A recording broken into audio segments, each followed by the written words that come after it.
صاحبان فکر و نظر، ماتمداران سرکار سید الشہداء،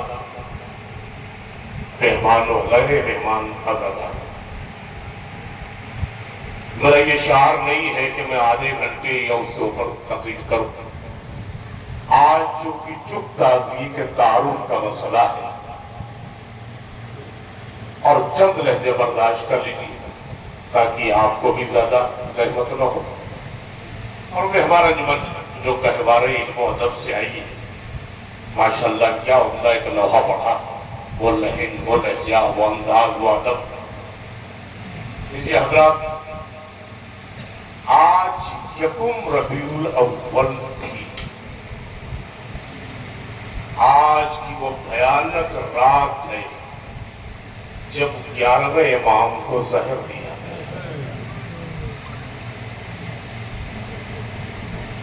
کچھ باتیں حاضر کرنا چاہ رہا ہوں، اور سلو پوائزن دیا گیا کہ جو رفتہ رفتہ آہستہ آہستہ امام کے جسم پر اثر کرتا رہا۔ عمر کیا ہے؟ 28ویں برس میں 6 برس مسلسل قید میں معتمد افغان۔ دنیا سمجھ رہی تھی کہ نسل محمد کا خاتمہ ہو گیا۔ ارباب اعضاء، یہ جملے پیش کر رہا ہوں، اس کو صفحہ دل پر لکھ دو۔ معرض خطابت کے سے جملے آتے نہیں جو عرض کر رہا ہوں۔ اب امام جہنم کو فکر ہے کہ میرا بچہ ابھی 5ویں برس میں، جو حجت خدا ہے، جو امام غائب ہے۔ آپ نے اپنے خادم خاص کو بلایا اور کہنے لگے، خادم جا کے حضرت حجت کی والدہ سے یہ کہہ دو سر من رائے کے فلاں محلے میں چلی جائے، وہاں ایک بزرگ کا مکان ہے، وہاں محفوظ رہے گا بچہ میرا، آپ بھی محفوظ رہیں گے۔ سنیے، تاریخ دے رہا ہوں، کلیجہ چیر کر ہدیہ کر رہا ہوں۔ خادم نے کہا، آقا کیا حضرت حجت کی والدہ کو یہ یقین آئے گا کہ وہ کون معتبر آدمی ہے جہاں آپ اپنے بچے کو اور زوجہ کو بھیج رہے ہیں؟ کہا ہاں۔ کلیجے بہا کر کے سوچ، کہا ہاں، جہاں بھیج رہا ہوں وہ ہمارے جد عباس کے پوتے ہیں۔ ہمارے جد ابو الولید عباس کے پوتے ہیں، وہاں جاؤ۔ فرمانے لگے، اے خادم، ہمارا نسل ام البنین سے یہ معاہدہ ہے، جب تک امامت رہے گی عباس کی اولاد محافظ بن کے رہے گی۔ سنو، گریہ کرنا، وہ جملے لا رہا ہوں آپ تک پہنچانے کی۔ اور دوسرا فکرہ کیا کہا، دادی ام البنین کے نسل سے ہمارا دوسرا یہ ہے کہ جب امامت ہوگی تو آگے عباس کی اولاد اس کی محافظت میں تلوار لے کے آگے چلتی رہے گی۔ دنیا پوچھے گی یہ کون ہے، تو اب زمانے کی حجت یہ بتائے گی کہ یہ میرے دادا ابو الولید عباس کا پوتا ہے جو ہماری حفاظت کے لیے نکلا ہے۔ یہ تاریخ آپ تک میرے پیش ہے۔ آئیے چلتے منزل قریب آئی۔ عزیزان گرامی قدر، عزاداران یہاں، ایک بات مجھے بتاؤ، دنیا کا کوئی بھی انسان ہو، وہ یہ چاہتا ہے کہ جب دنیا سے جانے لگوں تو میری اولاد میرے سرانے، میرے عزیز و اقارب میرے سرانے ہو۔ میرا غریب آقا امام حسن عسکری ہے، یہ فرماتے ہیں، عجیب جملہ فرمایا کہ میرے نام چلے جاؤ، اے تمہیں چلے جاؤ، معتمد باقی آیا جاتا ہے۔ ارباب اعضاء، اتنا مجبور میرا آقا تھا، اپنے 5 برس کے بچے کو اپنے پاس رکھنا کا حوالہ نہ کیا۔ یہ صبر حسن عسکری ہے، یہ اظہار حسن عسکری ہے۔ اللہ اکبر۔ لیکن جب 8واں دن آیا، آدھی رات گزر چکی تھی، تڑپ گئے،